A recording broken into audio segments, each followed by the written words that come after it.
وأشهد أن محمدا عبده ورسوله. أما بعد فأعوذ بالله من الشيطان الرجيم. بسم الله الرحمن الرحيم. الحمد لله رب العالمين. الرحمن الرحيم. مالك يوم الدين. إياك نعبد وإياك نستعين. اهدنا الصراط المستقيم صراط الذين أنعمت عليهم غير المغضوب عليهم ولا الضالين.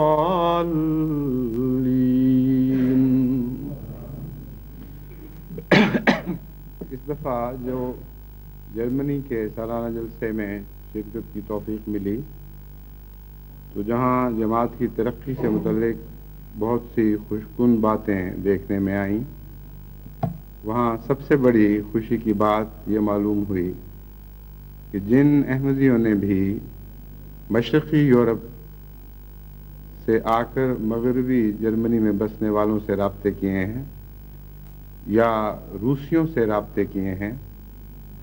ان کے رابطوں کے نتیجے میں خدا تعالیٰ کے فضل سے بہت جلدی ان لوگوں میں اسلام میں دلچسپی پیدا ہوئی، اور اگرچہ وہ سارے دوست تو جلسے پر آ کر ملاقات نہیں کر سکے، لیکن جتنوں نے بھی کی ان کو دیکھ کر دل خوشی اور اطمینان سے بھر گیا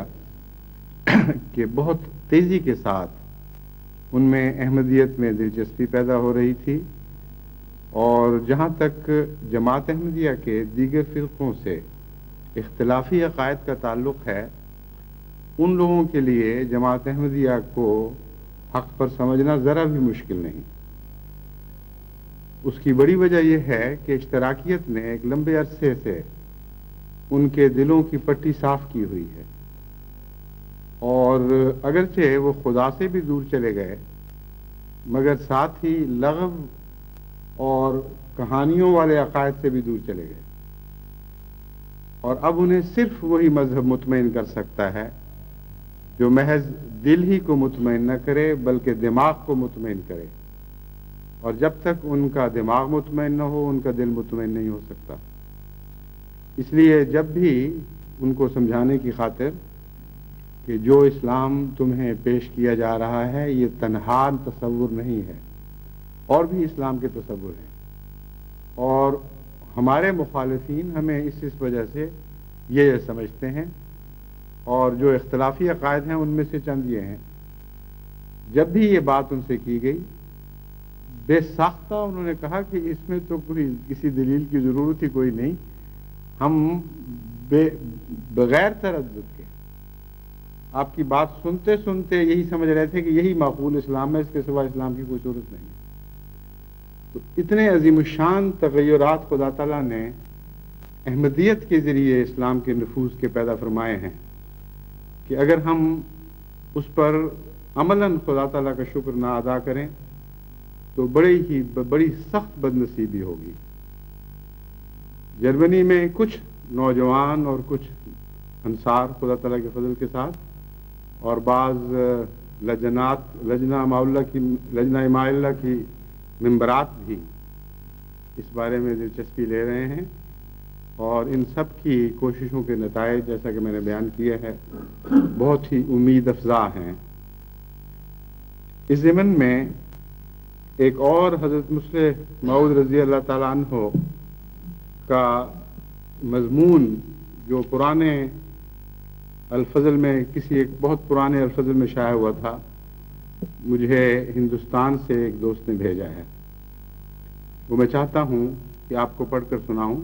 اور اس کے بعد پھر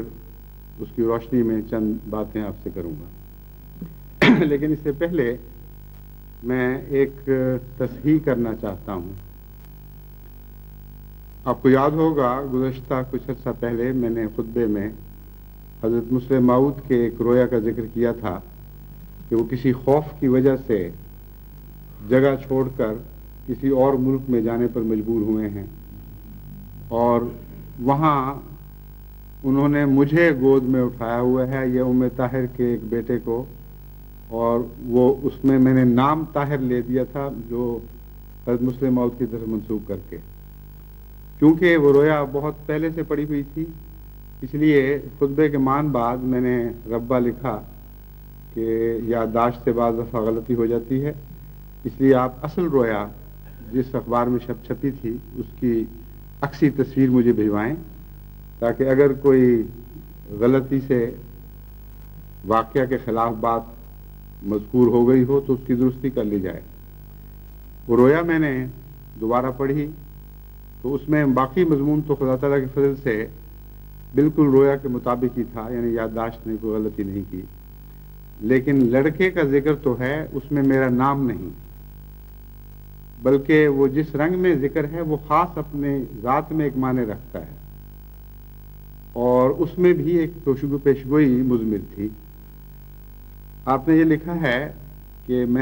جب میں نے خطرہ محسوس کیا تو میں بالا خانے پر اس غرض سے گیا کہ اپنی اہلیہ ام طاہر کو بھی جگا دوں اور ان کو بھی ساتھ لے چلوں۔ وہاں میں نے دیکھا کہ ان کے ساتھ ان کا ایک بچہ لیٹا ہوا ہے۔ اب وہ بچہ جو موجود نہیں تھا ان کے حضرت مسلم موعود کے ذہن میں، اچانک اس طرح دکھایا جانا خود اپنی ذات میں ایک اعجازی رنگ رکھتا ہے۔ اور پھر اس سے دلچسپ بات یہ ہے کہ فرماتے ہیں کہ جب میں نے بچے کو اٹھایا تو وہ لڑکا بن گیا۔ تو اس سے بھی معلوم ہوتا ہے کہ موجود بچوں کی طرف اشارہ کرنا مراد نہیں تھی، بلکہ کسی ایسے بچے کی طرف اشارہ کرنا مراد تھی جو خدا کی تقدیر میں دین کے کام آنے والا تھا، اور اس کا لڑکا بن جانا بتاتا ہے کہ بعد میں اس میں کوئی تبدیلی پیدا ہونی تھی۔ بس ایک تو یہ الفاظ کی درستی ذہن نشین کر لیں، اور جو چھپ چکے ہیں خطبے یا ریکارڈ ہو چکے ہیں ان میں اب درستی تو ممکن نہیں، لیکن تاریخ میں یہ بات میرے اس خطبے کے ذریعے درج ہو جائے گی۔ دوسری بہت دلچسپ بات جو دوبارہ پڑھنے سے سامنے آئی وہ یہ تھی کہ جو خطرہ تھا وہ فوجیوں کی طرف سے تھا، اور ان فوجیوں کی تعین نہیں ہے کہ کون ہے۔ دیکھتے ہیں کہ میں اچانک گھر سے باہر دیکھتا ہوں تو کچھ فوجی افسر گویا بدنیتی کے ساتھ وہاں کھڑے ہیں، اور مجھے ان کی طرف سے خطرہ محسوس ہوتا ہے۔ تو میں زمین پر اتر کر جانے کی بجائے، جس طرح پہاڑوں پر گھر بنے ہوتے ہیں کہ اوپر کی منزل کا بھی تعلق ہوتا ہے بالا، میں بالائی رستے سے نکل گیا ہوں، اور یہ میری ہجرت کے بالکل عین مطابق ہے، یعنی بالائی رستے سے مراد یہاں فضائی رستے کے ذریعے رخصت ہونا اور خاموشی سے رخصت ہونا ہے۔ تو بہرحال یہ میں نے پرائیویٹ سیکرٹری کو یہ ہدایت کی تھی کہ اس تصحیح کے ساتھ، ذکر کے ساتھ کہ یہ تصحیح احباب جماعت کر لیں، اس ساری رویا کو دوبارہ احمدی اخباروں میں شائع کروا دیا جائے۔ ممکن ہے شائع ہو بھی چکی ہوں، لیکن جہاں تک انگلستان کے رسالوں کا تعلق ہے ابھی تک میرے علم میں نہیں آیا کہ یہاں شائع ہوئی ہو، حالانکہ بھجوائے ہوئے 1 مہینے کے سے زائد کا عرصہ گزر چکا ہے۔ بہرحال اب امید ہے کہ یہ اصل رویا اس مختصر نوٹ کے ساتھ جو میرے خطبے سے اخذ کر لیا جائے تمام دنیا کے احمدی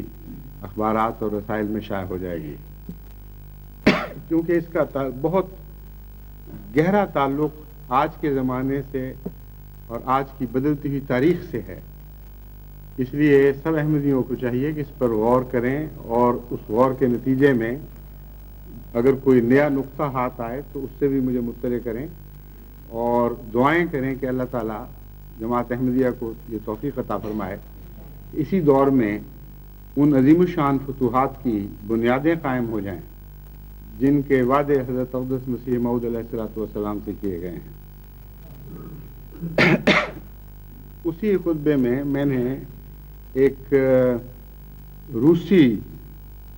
انسائکلوپیڈیا یا مقالے کا ذکر کیا تھا کہ اس سے مجھے معلوم ہوا تھا کہ جماعت احمدیہ کی کچھ شاخیں روس میں ابھی تک موجود ہیں، لیکن ہمارا ان سے رابطہ نہیں ہے۔ اور میں نے بیان کیا تھا کہ یہ اطلاع مجھے ایک روسی رسالے کے مضمون کا ترجمہ پڑھ کر ہوئی۔ اب ہمارے جو خاور صاحب ہیں روسی زبان کے ماہرین سے میں نے کہا تھا کہ وہ اصل حوالہ نکالیں، چنانچہ انہوں نے آج وہ حوالہ پیش کیا ہے۔ اس کا جو کتاب ہے وہ ایک رسالہ نہیں بلکہ ایک باقاعدہ کتاب ہے جس میں انسائکلوپیڈیا کے رنگ میں گہرے تحقیقی مضامین اور اعداد و شمار شائع ہوتے ہیں۔ اس کا عنوان ہے about the teachings and legends of the Ahmadiyya Muslim sect. یہ ایک بڑی کتاب کا حصہ ہے، یعنی اس میں ایک مضمون ہے جو اپنی ذات میں الگ شائع نہیں ہوا بلکہ ایک بڑی کتاب جو مشرقی ممالک میں مذاہب سے تعلق رکھتی ہے اس میں سے لیا گیا ہے۔ اس کا عنوان یہ ہے religion and Muslim society of the peoples of the east. 1971 میں یہ کتاب شائع ہوئی تھی۔ اس کے الفاظ یہ ہیں at the end of 20s، یعنی جب 1920 کا دہاکہ اپنے اختتام کو پہنچ رہا تھا، Ahmadiyya groups were also found in the Soviet central Asia. Ahmadiyya groups ہیں، یعنی ایک جماعت نہیں بلکہ کئی جماعتیں سوویت سینٹرل ایشیا میں اس وقت پائی گئی تھیں۔ But they, according to the declaration of the head of the whole Ahmadiyya sect, did not then have connection with the Indian center. لیکن وہ اپنے عالمی امام کی ہدایت کے تابع قادیان ہندوستانی مرکز سے منقطع رہیں اور انہوں نے اپنا رابطہ قائم نہ کیا۔ یہ بات میں نے خطبے میں بیان کر دی تھی، لیکن میں نے یہ بھی بیان کیا تھا کہ یہ معلوم ہوتا ہے چونکہ روس نے ایسے تعلق کی اجازت نہیں دی اور اس زمانے میں خاص طور پر سختی تھی کہ ہندوستان سے کوئی علاقہ نہ رکھا جائے کیونکہ وہ ہندوستانی انگریزی حکومت کے تابع تھا، اس لیے اس بات پر پردہ ڈالنے کے لیے یہ انہوں نے کہانی بنا لی ہے کہ مرکزی امام نے ہدایت کی تھی کہ تم یہ رابطے نہ رکھو۔ جو مضمون حضرت مسلم موعود کا شائع ہوا ہے اور ہندوستان میں بہار کے ایک احمدی دوست نے مجھے بھجوایا ہے، اس سے مزید اس بات پر روشنی پڑتی ہے کہ امام جماعت احمدیہ کو تو بشدت روسی جماعتوں سے تعلق قائم کرنے کی ایک بے پناہ تمنا تھی، اور ایسی تمنا تھی جو دل کو کریدتی رہتی تھی کہ کسی طرح ان جماعتوں سے میرا تعلق قائم ہو جائے، لیکن روسی حکومت کی سختیوں کی وجہ سے اس زمانے میں ایسا تعلق قائم کرنا ممکن نہیں تھا۔ یہ مضمون 1923 میں 14 اگست 1923 کے الفضل میں شائع ہوا، اس لیے یہ بھی پتہ چلتا ہے کہ مقالہ نگار نے جو لکھا ہے کہ 1920 کے دہاکے کے آخری عرصے میں، یہ درست نہیں ہے، کیونکہ 1923 سے پہلے خدا تعالیٰ کے فضل سے روس میں جماعتیں قائم ہو چکی تھیں۔ حضرت مسلم موعود رضی اللہ تعالیٰ عنہ نے یہ باقاعدہ مضمون کی صورت میں الفضل میں یہ چھپوایا۔ خدا کے اعوذ باللہ من الشیطان الرجیم، بسم اللہ الرحمن الرحیم، نحمدہ و نصلی علی رسولہ الکریم، خدا کے فضل اور رحم کے ساتھ هو الناصر۔ بولشویک علاقہ میں احمدیت کی تبلیغ۔ اس کے نیچے ایک فارسی کا شعر ہے، للہ الحمد ہراں چیز کے خاطر می خواست آخر آمد پس پردہ تقدیر پدی. کہ کتنی اللہ کی حمد ہو، کیسا اللہ کا شکر ہو کہ ہر وہ چیز جس کا میرا دل خواہاں تھا آخر پردہ تقدیر کے پیچھے سے ظاہر ہو گئی. 1919 عیسوی کا واقعہ ہے جسے میں پہلے بھی بعض مجالس میں بیان کر چکا ہوں کہ ایک احمدی دوست، اللہ تعالیٰ ان کو غریق رحمت کرے، جو انگریزی فوج میں ملازم تھے، اپنی فوج کے ساتھ ایران میں گئے. وہاں سے بولشویکی فتنہ کی روک تھام کے لیے حکام بالا کے حکم سے ان کی فوج روس کے علاقے میں گھس گئی اور کچھ عرصہ تک وہاں رہی. یہ واقعات عام طور پر لوگوں کو معلوم نہیں ہیں کیونکہ اس وقت کے مسالے یہی چاہتے تھے کہ روسی علاقے میں انگریزی فوجوں کی پیش دستی کو مخفی رکھا جائے. ان دوست کا نام فتح محمد تھا. یہ فوج میں نائب تھے. ان کی تبلیغ سے ایک اور شخص فوج میں احمدی ہو گیا اور اس کو ایک موقع پر روسی فوجوں کی نقل و حرکت کے معلوم کرنے کے لیے چند سپاہیوں سمیت ایک ایسی جگہ کی طرف بھیجا گیا جو کیمپ سے کچھ دور آگے کی طرف تھی. وہاں سے اس شخص نے فتح محمد صاحب کے پاس آ کر بیان کیا کہ ہم لوگ پھرتے پھراتے ایک جگہ پر گئے جہاں کچھ لوگ شہر سے باہر ایک گنبد کی شکل کی عمارت میں رہتے تھے. جب ہم وہاں پہنچے تو دیکھا کہ اس عمارت کے اندر ایسے آثار ہیں جیسے مساجد میں ہوتے ہیں، لیکن کرسیاں بچھی ہوئی ہیں. جو لوگ وہاں رہتے تھے ان سے میں نے پوچھا کہ یہ جگہ تو مسجد معلوم ہوتی ہے، پھر اس میں کرسیاں کیوں بچھی ہیں؟ تو انہوں نے جواب دیا کہ ہم لوگ مبلغ ہیں اور چونکہ روسی اور یہودی لوگ ہمارے پاس زیادہ آتے ہیں، وہ زمین پر بیٹھنا پسند نہیں کرتے، اس لیے کرسیاں بچھائی ہوئی ہیں. یہ وہ روس کا مشرقی علاقہ ہے جہاں 7ویں صدی ہجری میں، یعنی اسلام کے ظاہر ہونے کے 100 سال کے بعد ایک بہت بڑی قوم نے یہودیت اختیار کر لی تھی. اور تاریخ عالم کا یہ خاص واقعہ ہے، ورنہ عموماً تو یہودی نسل بعد نسل چلے آ رہے ہیں اور یہ کوئی تبلیغی جماعت نہیں، لیکن مشرقی یورپ سے آنے والے اکثر یہودی انہی قبائل سے تعلق رکھتے ہیں جن کے متعلق تاریخ سے ثابت ہے کہ 7ویں صدی ہجری میں انہوں نے وہاں یہودیت اختیار کی تھی. تو غالباً یہ وہی علاقہ ہوگا. یہ اس لیے میں بیان کر رہا ہوں کہ جن دوستوں نے تلاش کرنی ہے وہ جماعتیں، وہ ذہن نشین رکھیں کہ کون کون سی علامات ہیں جن کی پیروی کرتے ہوئے وہ جماعت احمدیہ جماعتوں تک پہنچ سکیں گے.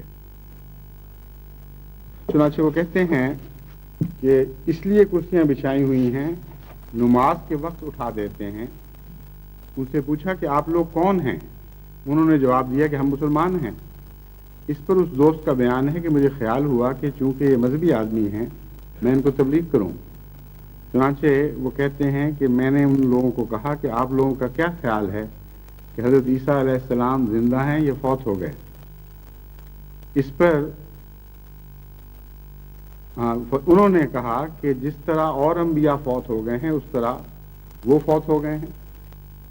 اس پر میں نے پوچھا کہ ان کی نسبت تو خبر ہے کہ وہ دوبارہ دنیا میں تشریف لائیں گے. انہوں نے کہا ہاں، اسی امت میں سے ایک شخص آ جائے گا. اس پر میں نے کہا کہ یہ عقیدہ تو ہندوستان میں ایک جماعت جو مرزا غلام احمد صاحب قادیانی کو مانتی ہے اس کا ہے. اس پر ان لوگوں نے جواب دیا کہ ہم لوگ بھی انہی کے ماننے والے ہیں. فتح محمد صاحب نے جب یہ باتیں اس نو احمدی سے سنی تو دل میں شوق ہوا کہ وہ اس امر کی تحقیق کریں. اتفاقاً کچھ دنوں بعد ان کو بھی آگے جانے کا حکم ہوا اور وہ روسی عشق آباد میں گئے. وہاں انہوں نے لوگوں سے دریافت کیا کہ کیا یہاں کوئی احمدی لوگ ہیں. لوگوں نے صاف انکار کیا. اور یہ بھی یاد رکھیے عشق آباد کا علاقہ ہے خاص طور پر. وہاں لوگوں نے انہوں نے صاف انکار کیا کہ یہاں اس مذہب کے آدمی نہیں ہیں۔ جب انہوں نے یہ پوچھا کہ عیسیٰ علیہ السلام کو وفات یافتہ ماننے والے لوگ ہیں تو انہوں نے کہا اچھا تم صابیوں کا پوچھتے ہو۔ حضرت صلی اللہ علیہ وآلہ وسلم پر ایمان لانے والوں کو بھی اس زمانے کے منکرین صابی کہا کرتے تھے، یعنی ایک نیا مذہب ایجاد کرنے والے، ایک نئے مذہب سے تعلق رکھنے والے۔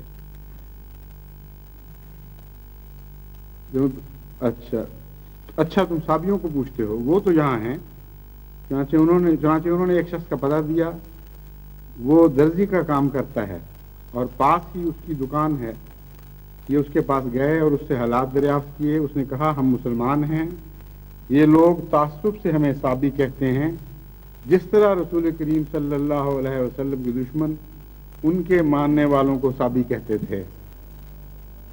انہوں نے وجہ مخالفت پوچھی تو انہوں نے جواب دیا کہ ہم لوگ اس امر پر ایمان رکھتے ہیں کہ عیسیٰ علیہ السلام فوت ہو گئے ہیں اور ان کی مماثلت پر ایک شخص اسی امت کا مسیح موعود قرار دیا گیا ہے اور وہ ہندوستان میں پیدا ہو گیا ہے، اس لیے یہ لوگ ہمیں اسلام سے خارج سمجھتے ہیں۔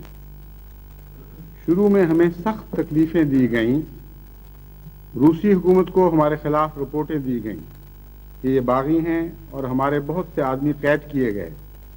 لیکن تحقیق پر روسی گورنمنٹ کو معلوم ہوا کہ ہم باغی نہیں ہیں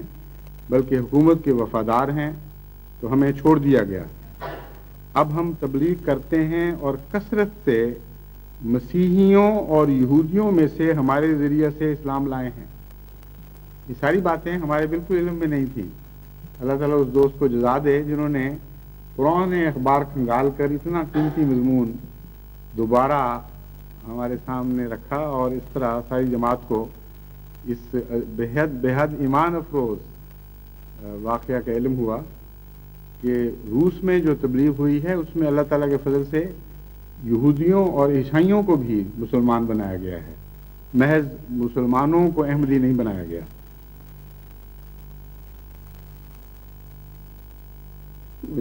اسلام نے لیکن مسلمانوں میں اسے کم نے مانا ہے، یہ الٹ بات ہے۔ اس زمانے میں مسلمانوں میں معلوم ہوتا ہے وہاں بہت زیادہ تعصب تھا، تو ان میں سے کم نے مانا ہے، لیکن اب تو خدا کے فضل سے سارے مسلمان تیار بیٹھے ہیں، احمدیوں کو اب تیاری کرنی ہے۔ مسلمان زیادہ مخالفت کرتے ہیں۔ جب اس شخص کو معلوم ہوا کہ فتح محمد صاحب بھی اسی جماعت سے ہیں تو بہت خوش ہوا۔ سلسلہ کی ابتدا کا ذکر اس نے اس طرح سنایا کہ کوئی ایرانی ہندوستان گیا تھا، وہاں اسے حضرت مسیح موعود کی کتب ملی، وہ ان کو پڑھ کر ایمان لے آیا اور واپس آ کر یزد کے علاقے میں جو اس کا وطن تھا، یہ اب یزد کا علاقہ بھی خاص ہماری توجہ کا مرکز بننا چاہیے، اس نے تبلیغ کی۔ کئی لوگ جو تاجروں میں سے تھے ایمان لائے، وہ تجارت کے لیے اس علاقے میں آئے اور ان کے ذریعے سے ہم لوگوں کو حال معلوم ہوا اور ہم ایمان لے آئے اور اس طرح جماعت بڑھنے لگی۔ یہ جو مضمون ہے یہ یاد کراتا ہے اس خط کی بھی جو ایک ہندوستانی غیر احمدی شملے کے رہنے والے حکومت کے افسر نے ایک احمدی کے نام لکھا تھا، جس میں اس نے ذکر کیا تھا کہ میں حکومت کے سفیر کے طور پر ایران وغیرہ کے علاقے میں مختلف علاقوں میں پھرتا رہا ہوں اور وہاں میرے علم میں یہ بات آئی کہ ایران کی وساطت سے بعض روسی بھی احمدی ہوئے ہیں، اور ایک روسی جو جہاز میں کپتان تھا اس سے بھی ان کی ملاقات ہوئی اور اس نے بڑے فخر کے ساتھ سعادت کے رنگ میں تسلیم کیا کہ ہاں میں احمدی ہوں۔ تو یہ سارے مختلف قسم کے جو واقعات ہیں یہ ایک ہی طرف انگلیاں اٹھا رہے ہیں کہ خدا تعالیٰ کے فضل سے نہ انسانی کوشش سے بلکہ خدا کی اس تقدیر کے نتیجے میں جو لکھی گئی ہے کہ روس میں ریت کے ذروں کی طرح حضرت مسیح موعود علیہ السلام کو ماننے والے مسلمان پیدا ہوں گے، یہ سامان خود بخود ہونے شروع ہو چکے تھے۔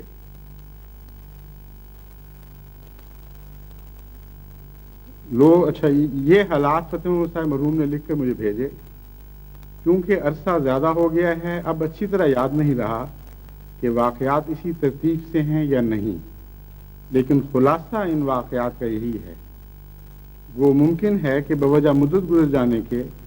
واقعات آگے پیچھے بیان ہو گئے ہوں۔ جس وقت یہ خط مجھے ملا میری خوشی کی انتہا نہ رہی، اور میں نے سمجھا کہ حضرت مسیح موعود علیہ السلام کی پیشگوئی کہ بخارا کے امیر کی کمان آپ کے ہاتھ میں آ گئی ہے اسی رنگ میں پوری ہو رہی ہے، اور میں نے چاہا کہ اس جماعت کی مزید تحقیق کے لیے فتح محمد صاحب کو لکھا جائے کہ اتنے میں ان کے رشتہ داروں کی طرف سے مجھے اطلاع ملی کہ سرکاری تار کے ذریعے ان کو اطلاع ملی ہے کہ فتح محمد صاحب میدان جنگ میں گولی لگنے سے فوت ہو گئے ہیں۔ اس خبر نے تمام امید پر پانی پھیر دیا اور سر دست اس ارادے کو ملتوی کرنا پڑا، مگر یہ خواہش میرے دل میں بڑے زور سے پیدا ہوتی رہی، اور 2021 میں نے ارادہ کر لیا۔ معلوم یہ ہوتا ہے کہ یہ 13-14 کی بات ہوگی جو واقعہ پہلا ہے، کیونکہ حضرت مسلم موعود فرماتے ہیں کہ دیر ہو گئی ہے اس لیے شاید واقعات آگے پیچھے ہو گئے ہوں، یعنی ذہنی ترتیب کے لحاظ سے آگے پیچھے ہو گئے ہوں، تو اس کو یہ تو نہیں ہو سکتا کہ پچھلے سال خط آیا ہو اور آج یہ واقعات ترتیب کے لحاظ سے بدل جائیں، کیونکہ حضرت مسلم موعود کی یادداشت تو بہت پختہ تھی، غیر معمولی تھی۔ اس لیے میرا اندازہ ہے کہ چند سال پہلے کا لکھا ہوا کوئی خط ہوگا، واقعات تو یاد رہ گئے لیکن ترتیب یاد نہیں رہی۔ تو 1921 سے چند سال پہلے کے متعلق ہم اطمینان سے کہہ سکتے ہیں کہ خدا کے فضل سے روس میں ایک نہیں بلکہ متعدد جماعتیں قائم ہو چکی تھیں۔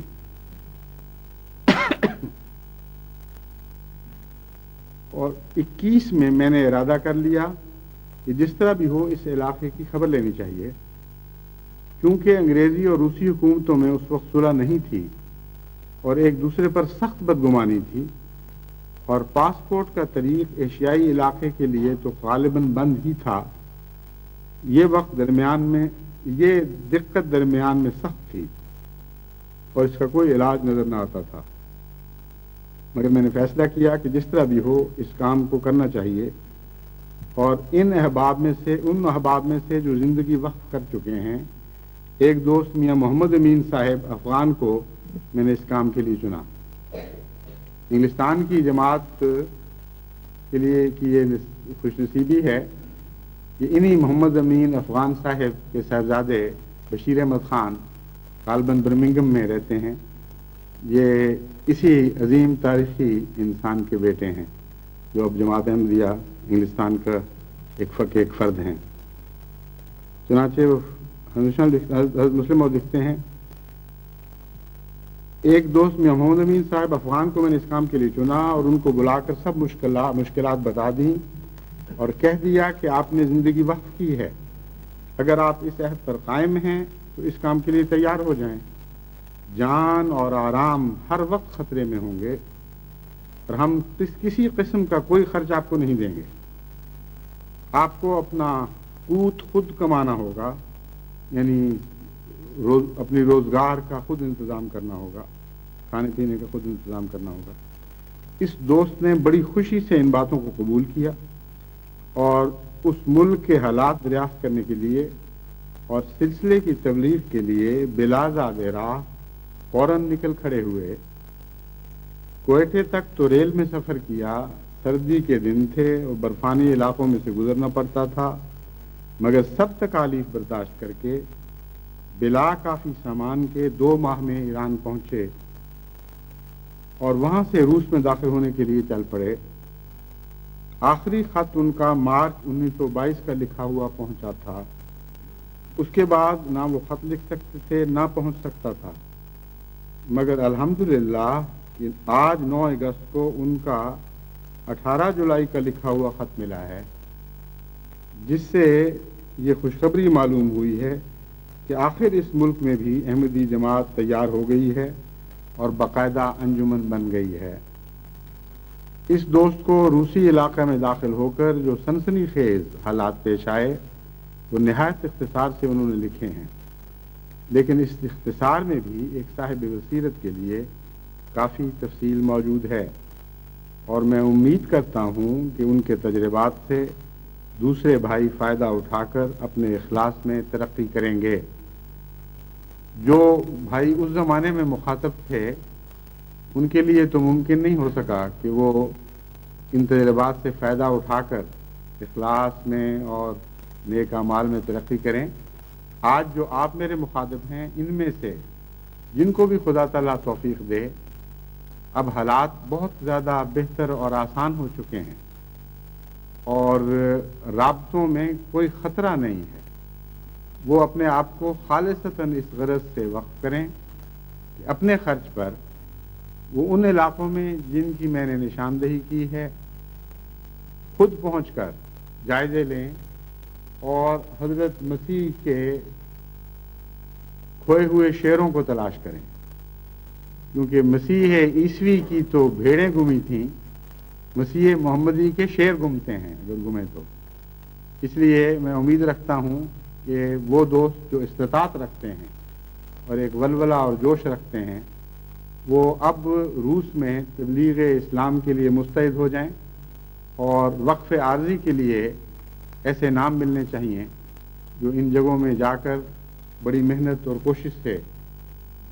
بھولی بسری جماعتوں کا کھوج لگائیں اور پھر ان سے رابطہ کریں اور اللہ تعالیٰ کے فضل کے ساتھ اس مضمون کو وہاں سے آگے بڑھائیں۔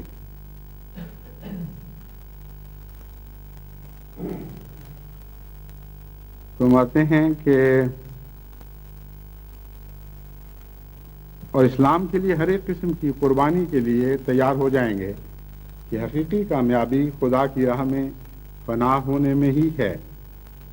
کیونکہ برادرم محمد امین خان صاحب کے پاس پاسپورٹ نہ تھا، اس لیے وہ روسی علاقے میں داخل ہوتے ہی روس کے پہلے ریلوے اسٹیشن قہوہ پر انگریزی جاسوس قرار دیے جا کر گرفتار کیے گئے۔ کپڑے اور کتابیں اور جو کچھ پاس تھا وہ ضبط کر لیا گیا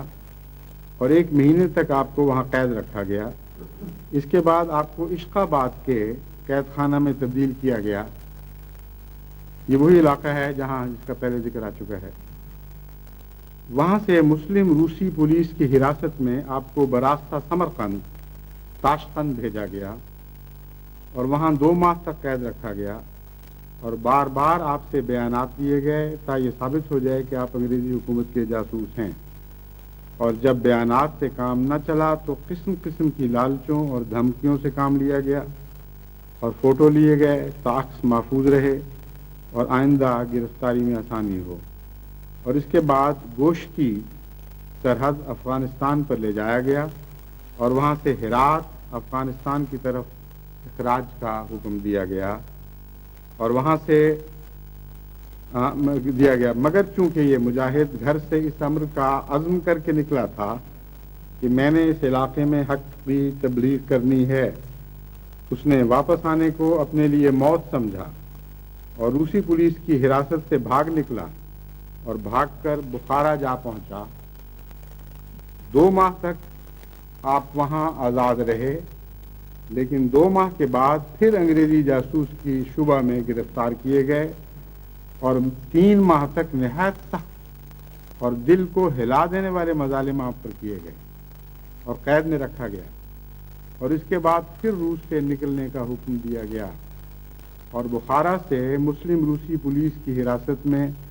سرحد ایران کی طرف واپس بھیج دیا گیا۔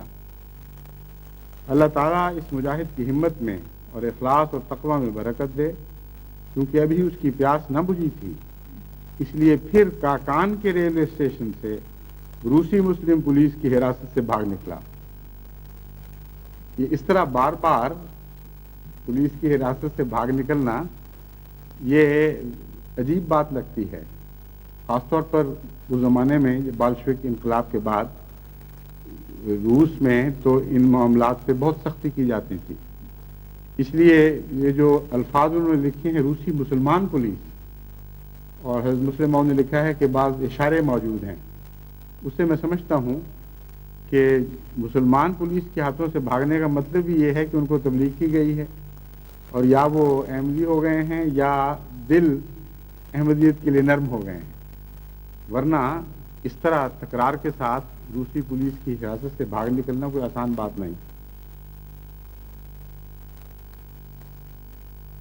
اچھا، تو روسی مسلم پولیس کی حراست سے بھاگ نکلا اور پاپ پیادہ بخارا پہنچا۔ بخارا میں 1 ہفتے کے بعد پھر ان کو گرفتار کیا گیا اور بدستور سابق پھر کاکان کی طرف لایا گیا اور وہاں سے سمرقند پہنچایا گیا۔ وہاں سے آپ پھر چھوٹ کر بھاگے اور پھر بخارا پہنچے، اور 13 مارچ 1923 کو پہلی دفعہ بخارا میں اس جماعت کے مخلصین کو جو پہلے الگ الگ تھے، یعنی پہلے خدا کے فضل سے جماعت قائم تھی لیکن تنظیم قائم نہیں تھی، تو انہوں نے بخارا میں جا کر وہ تنظیم کی، اور حسب میری ہدایت کی ان کو پہلے آپس میں نہیں ملایا گیا تھا، ایک جگہ اکٹھا کر کے آپس میں ملایا گیا اور ایک احمدیہ انجمن بنائی گئی۔ یہ جو فقرہ ہے یہ بہت دلچسپ ہے، اور حسب میری ہدایت کی ان کو پہلے آپس میں نہیں ملایا گیا تھا۔ معلوم ہوتا ہے کہ پہلے حضرت مسلم موعود کو کوئی اطلاع ان کی آئی ہوگی اور آپ نے ان کو احتیاطاً یہ حکم دیا ہوگا کہ آپس میں منظم ہو کر نہ رہو، اور وہ جو روسی محقق نے بات لکھی ہے وہ بالکل بے بنیاد بھی نہیں تھی۔ اس سے یہ نتیجہ نکلتا ہے کہ روسی محقق نے گہری تحقیق کی ہے اور اس کو یہ پتہ چلا ہے کہ جو تنظیم قائم نہیں ہے، رابطہ قائم نہیں ہے، وہ مرکز کی ہدایت پر ہے، لیکن وہ غلط سمجھا، رابطہ آپس میں نہ قائم کرنے کی ہدایت تھی، نہ کہ مرکز سے رابطہ توڑنے کی ہدایت تھی۔ تو وہ یہ پرانے کاغذات سے بہت سی باتیں زیادہ واضح ہوتی چلی جاتی ہیں، اس طرح تاریخ پر مزید روشنی پڑتی ہے۔ ایک جگہ اکٹھا کر کے آپس میں ملایا گیا اور ایک احمدیہ انجمن بنائی گئی اور باجماعت نماز ادا کی گئی اور چندوں کا افتتاح کیا گیا۔ وہاں کی جماعت کے 2 مخلص بھائی ہمارے عزیز بھائی کے ساتھ آنے کے لیے تیار تھے، لیکن پاسپورٹ نہ مل سکنے کے سبب سے سر دست رہ گئے۔ اس وقت محمد امین خان صاحب واپس ہندوستان کو آ رہے ہیں، اس وقت محمد امین خان صاحب واپس ہندوستان کو آ رہے ہیں اور ایران سے ان کا خط پہنچا ہے۔ اللہ تعالیٰ آپ کو خیریت سے واپس لائے اور آئندہ سلسلہ کے لیے بیش از پیش خدمات کرنے کا موقع دے۔ میں ان واقعات کو پیش کر کے اپنی جماعت کے مخلصوں کو توجہ دلاتا ہوں، یہ تکالیف جن کو ہمارے اس بھائی نے برداشت کیا ہے، ان کے مقابلہ میں وہ تکالیف کیا ہیں جو ملکانہ میں پیش آ رہی ہیں۔ پھر کہتے ہیں جنہوں نے ان ادنا تکالیف کے برداشت کرنے کی جرت کی ہے۔ پھر کہتے ہیں سے مراد یہ ہے کہ بعض لوگ ملکانہ میں قربانی کرنے والوں کے متعلق یہ کہتے ہیں کہ انہوں نے یہ تکالیف برداشت کرنے کی جرت کی ہے۔ حضرت مسلم موعود فرما رہے ہیں کہ تکالیف یہ ہوا کرتی ہیں، ان کے مقابل پر ان چھوٹی چھوٹی تکلیفوں کو تم کہہ رہے ہو کہ بڑی جرت کی ہے۔ اے بھائیو، یہ وقت قربانی کا ہے، کوئی قوم بغیر قربانی کی ترقی نہیں کر سکتی۔ آپ لوگ سمجھ سکتے ہیں کہ اپنی نئی برادری کو جو بخارا میں قائم ہوئی ہے یوں ہی نہیں چھوڑ سکتے، بس آپ میں سے کوئی رشید روح ہے جو ان ریوڑ سے دور بھیڑوں کی حفاظت کے لیے اپنی جان قربان کرنے کے لیے تیار ہو اور اس وقت تک ان کی چوبانی کرے کہ اس ملک میں اس ملک میں ان کے لیے آزادی کا راستہ اللہ تعالیٰ کھول دے۔ دنیا میں تو غالباً جہاں تک میرا علم ہے کوئی ایسا چوبان میسر نہ آ سکا جو اس وقت تک کہ خدا ان کے راستے کھول دے ان کی چوبانی کرتا۔ لیکن میرا کامل ایمان ہے، ایک ذرہ بھی مجھے اس میں شک نہیں، اس تمام عرصے میں خدا تعالیٰ ان کی چوبانی کرتا رہا ہے اور ان کو ضائع ہونے سے بچاتا رہا ہے۔ یہ خدا کی تقدیریں جو نئے نئے رنگ میں ظاہر ہوتی ہیں، یہ آپس میں گہرا تعلق رکھتی ہیں اور بظاہر نہیں ہونے کے باوجود ان کے گزشتہ تقدیروں سے رابطے ہوتے ہیں۔ بس آج جو روس کے لیے راستے کھولے جا رہے ہیں، یہ اسی خدا کی تقدیر کے سلسلے کا ایک حصہ ہے، اور یہ ممکن نہیں ہے کہ وہ ساری جماعتیں جو خدا تعالیٰ کے فضل کے ساتھ اس طرح غیر معمولی طور پر آسمان کے فرشتوں نے قائم کی ہیں، وہ اس عرصے میں ضائع ہو چکی ہوں۔ ضرورت اس بات کی ہے کہ کچھ احمدی مخلصین اپنے آپ کو پیش کریں تاکہ اثر نو ان علاقوں سے رابطے کریں، اور اب تو قرآن کریم کے ترجمے کا تحفہ ان کے پاس ہوگا، اور اس سے بڑا اور اس سے عظیم تر تحفہ اپنے بچھڑے ہوئے بھائیوں کی خدمت میں پیش نہیں کیا جا سکتا۔ صرف یہی نہیں بلکہ بغیر اس علم کے کہ روس میں کیا تبدیلیاں ہونے والی ہیں، اللہ تعالیٰ کی تقدیر ہم سے پہلے ہی تراجم کروا رہی تھی، اور جب کوئی پوچھتا تھا کہ کس طرح ان کو وہاں پہنچاؤ گے، اور ہم رابطے کرتے تھے، تو روس کے علاقے میں ان کتب اور رسائل کو پہنچانے کی کوئی سبیل دکھائی نہیں دیتی تھی، لیکن اب اللہ تعالیٰ نے یہ رستے کھول دیے ہیں،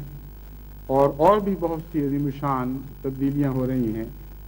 جو خالصتاً اللہ کے فضل کے نتیجے میں ہیں، اور کسی انسان کی چالاکی یا منصوبے یا ہوشیاری یا محنت کے نتیجے میں نہیں ہیں۔ رشین زبان میں اب تک جو ترجمے چھپ چکے ہیں وہ ہیں رشین ترجمہ قرآن مجید، منتخب آیات قرآن مجید، منتخب اقتباسات حضرت اقدس مسیح موعود علیہ الصلوۃ والسلام، 4 مختلف موضوعات پر فولڈر جو حضرت مسلم موعود کے بعض مضامین سے اس لیے اخذ کیے گئے تھے کہ آج کل کے زمانے میں روس کے مزاج کے مطابق وہ اقتباسات میرے نزدیک مفید تھے، اور ان کے روسی ترجمہ کروا کے چھوٹے چھوٹے فولڈرز کی صورت میں وہ 4 فولڈرز تیار کروائے گئے تھے جو بغیر تقسیم کے پڑے تھے۔ اب اللہ تعالیٰ کے فضل سے ان کی تقسیم کا وقت آ گیا ہے۔ منتخب احادیث طباعت کے مرحلے پر ہیں، کیونکہ ان کے ترجمے میں کچھ کمزوری رہ گئی تھی جس کی بار بار کی چھان پھٹک کے نتیجے میں کچھ تاخیر ہو گئی، لیکن اب یہ طبع ہو رہی ہیں۔ اس کے علاوہ حسب ذیل تراجم مکمل ہو چکے ہیں، اور میں نے ہدایت کر دی ہے کہ بڑی تیزی کے ساتھ ان کو طبع کروایا جائے، اور اس کے ساتھ ہی آئندہ مان بعد شائع ہونے والے لٹریچر کے متعلق بھی منصوبہ بنایا جا رہا ہے۔ نماز اور اس کے مسائل یہ بہت ہی اہم ضرورت ہے، اور روس کے مسلمان بار بار مطالبہ کرتے ہیں کہ ہمیں اس قسم کا لٹریچر دو، کیونکہ ہمیں تو کچھ بھی نہیں پتہ رہا۔ اسلام جو کچھ سیکھا ہوا تھا آباء و اجداد سے وہ سب بھلایا جا چکا ہے۔ نماز اگر پڑھنی آتی ہے تو اس کا ترجمہ نہیں آتا، لیکن نئی نسلوں کو تو نماز پڑھنی بھی نہیں آتی۔ نماز کا ترجمہ، پھر اس کے مسائل، سادہ سادہ چھوٹے چھوٹے مسائل جو آسانی سے ذہن نشین ہو سکیں، ان سے متعلق یہ کتاب تیار کروائی گئی ہے جو سلسلے کی طرف سے مختلف کتب نماز کے موضوع پر تھیں، ان میں سے کچھ حصے اخذ کر کے کچھ باتیں زائد کر کے ایک بہت ہی جامع معنی آسان زبان کی کتاب ہے جو انشاءاللہ روس میں بہت مقبولیت پائے گی۔ ریوائول آف ریلیجن، یہ ایک غالباً آسٹریلیا میں میری تقریر تھی یا فجی میں، اس کا انگریزی ترجمہ ہے جس سے آگے روسی ترجمہ کروا لیا گیا ہے۔ یسرنا القرآن، قرآن کا پڑھنا سکھانا بھی بہت ضروری ہے۔ ان لوگوں کو تو بالکل قرآن پڑھنا ہی نہیں آتا، سوائے چند علماء کے جو باہر کی یونیورسٹیز میں جا کر عربی سیکھتے رہے ہیں۔ کروڑ مسلمان عوام الناس ایسے ہیں جو قرآن کریم کی ایک سطر بھی نہیں پڑھ سکتے، بس ان کے لیے روسی زبان میں یسرنا القرآن پیش کرنا ضروری تھا۔ چنانچہ اس کے لیے میں نے مکرم میر محمود احمد صاحب ناصر سے اجازت حاصل کی، کیونکہ ان کے جو حقوق ہیں اس رسالے کے، پیر صاحب مرحوم نے حضرت میر صاحب کی اولاد کے نام کر دیے تھے، اور اب پہلے میر داؤد احمد صاحب اس کے انچارج تھے، اب میر محمود احمد صاحب ناصر اور میر مسعود احمد صاحب ہیں۔ چنانچہ میں نے ان سے اجازت لی اور انہوں نے بڑی خوشی سے اجازت دی کہ آپ اس سے استفادہ کریں، جتنی زبانوں میں بھی ضرورت ہو، جس طرح چاہیں استفادہ کریں۔ تو یہ بتا دیتا ہوں کہ یہ اجازت لے کر کیا جا رہا ہے کام، اور جماعت میں اس اخلاقی نقطے کو پیش نظر رکھنا چاہیے کہ جو رسالہ، جو کتاب جماعت کی طرف سے شائع ہوتی ہے اس کو بغیر اجازت کے از خود شائع نہیں کروانا چاہیے۔ یہ مسلمہ اخلاق کے، دنیا کے مسلمہ اخلاق کے خلاف بات ہے۔ اس لیے پہلے تحقیق کرنی چاہیے کون اس کے حقوق رکھتا ہے، اور جس کے حقوق کے متعلق معین معلوم نہ ہو اس کے متعلق جماعت سے اجازت لینی چاہیے۔ اسلام میں عورتوں کا مقام، اور سب سے اہم اس دوسرے حصے میں دیباچہ تفسیر القرآن مکمل، مسیح ہندوستان میں کا ترجمہ بھی ہو رہا ہے۔ اس ضمن میں ایک اور خوشخبری یہ ہے کہ اگرچہ کلیم خاور صاحب جن کو روسی زبان کے لیے تیار کیا گیا تھا ایک حد تک روسی زبان سے واقفیت رکھتے ہیں، گفتگو کر سکتے ہیں اور روسی سے کس صحت کے ساتھ ترجمہ بھی کر سکتے ہیں، لیکن روسی زبان کا ایسا محاورہ نہیں ہے کہ علمی مقالہ جات یا کتب کا ترجمہ کر سکیں۔ اس لحاظ سے شدت سے ضرورت تھی کہ کوئی ایسا آدمی جو اس کو انگریزی پر بھی عبور ہو اور روسی پر بھی عبور ہو اور کسی حد تک مشرقی زبانوں سے بھی آشنا ہو، یعنی فارسی، عربی وغیرہ، ایسا کوئی مترجم میسر آئے۔ پچھلے دنوں یعنی چند مہینے کی بات ہے، غالباً 2 مہینے کی یا اس کے لگ بھگ، کہ ایک روسی شاعر اور مصنف جو تاتار کے علاقے سے تعلق رکھتے تھے، تاتارستان سے، اور 5 زبانوں کے ماہر ہیں، وہ اپنے سفر پر یہاں تشریف لائے۔ ان کا ہم سے تعارف ہوا اور چند مجالس میں ہی وہ جماعت احمدیہ کے ایسے مداح ہو گئے کہ اپنے سارے دوسرے کام چھوڑ کر اپنے آپ کو تراجم کے لیے پیش کر دیا۔ ابھی چند دن ہوئے ان کا آسٹریلیا سے خط آیا ہے، وہاں دورے پر گئے ہوئے ہیں، اور انہوں نے مجھے لکھا ہے کہ میں تو جماعت احمدیہ کا عاشق ہو چکا ہوں اور سارے دوسرے کام بند کیے ہوئے ہیں، جہاں جہاں جاتا ہوں جماعت احمدیہ کی تبلیغ کرتا ہوں، اور میرا فیصلہ ہے کہ جلد واپس آ کر اپنا بقیہ وقت تمام تر جماعت کی خدمت پر صرف کروں، اور جو لٹریچر بھی یعنی اس وقت اولیت رکھتا ہو پہلے اس کے ترجمے کروں۔ اس ضمن میں پہلے یہ کافی عرصہ کئی دن اسلام آباد ٹھہر کر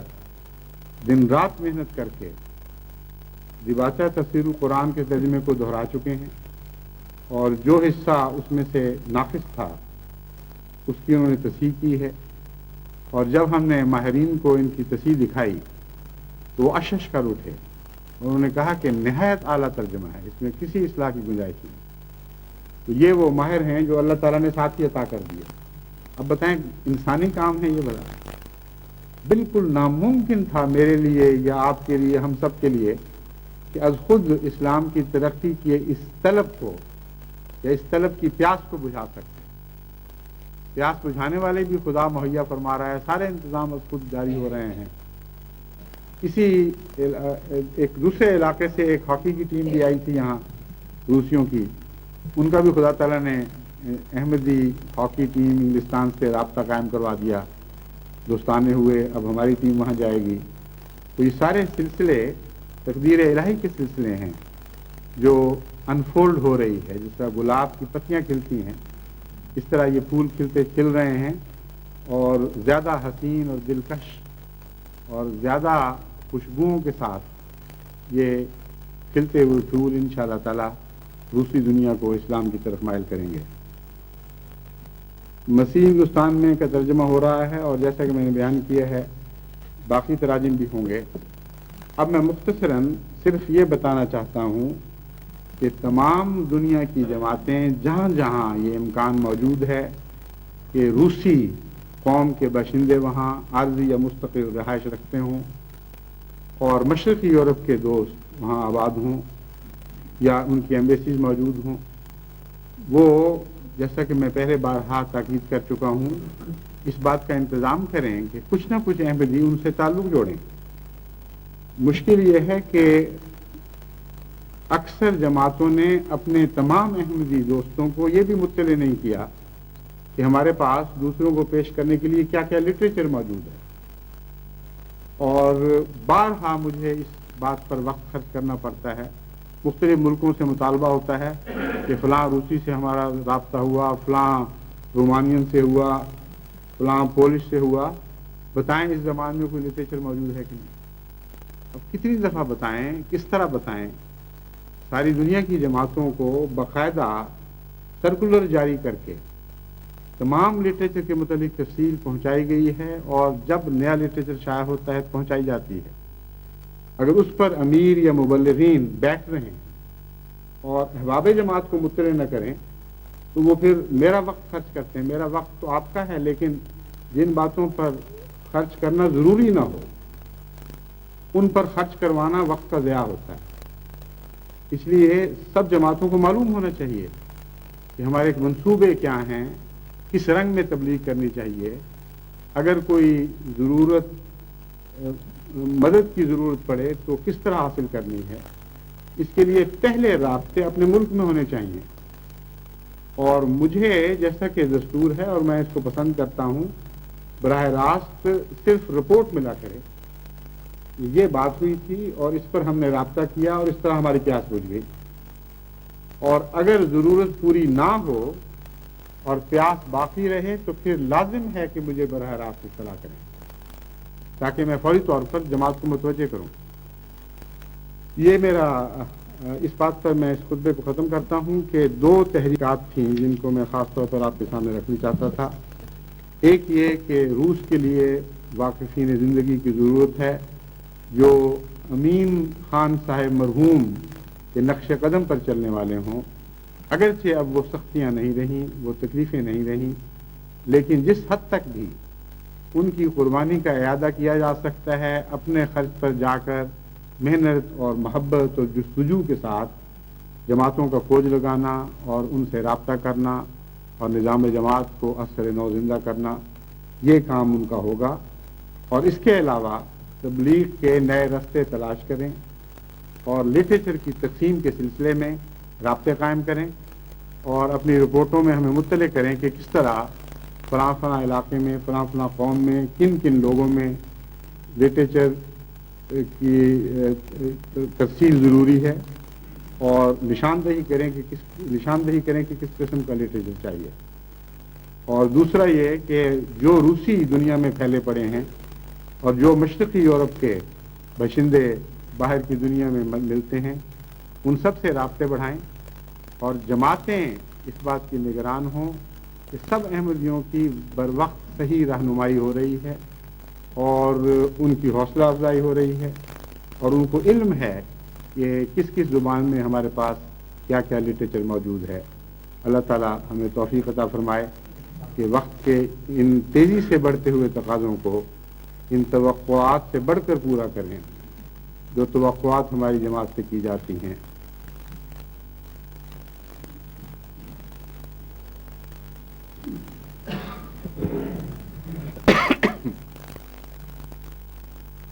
الحمدللہ نحمده ونستعینه ونستغفره ونؤمن به ونتوکل علیہ ونعوذ باللہ من شرور انفسنا ومن سیئات اعمالنا من يهده الله فلا مضل له ومن يضلله فلا هادي له ونشهد أن لا إله إلا الله وحده لا شريك له ونشهد أن محمدا عبده ورسوله عباد الله رحمكم الله إن الله يأمر بالعدل والإحسان وإيتاء ذي القربى وينهى عن الفحشاء والمنكر والبغي يعظكم لعلكم تذكرون اذکروا اللہ یذکرکم وادعوہ یستجب لکم ولذکر اللہ اکبر.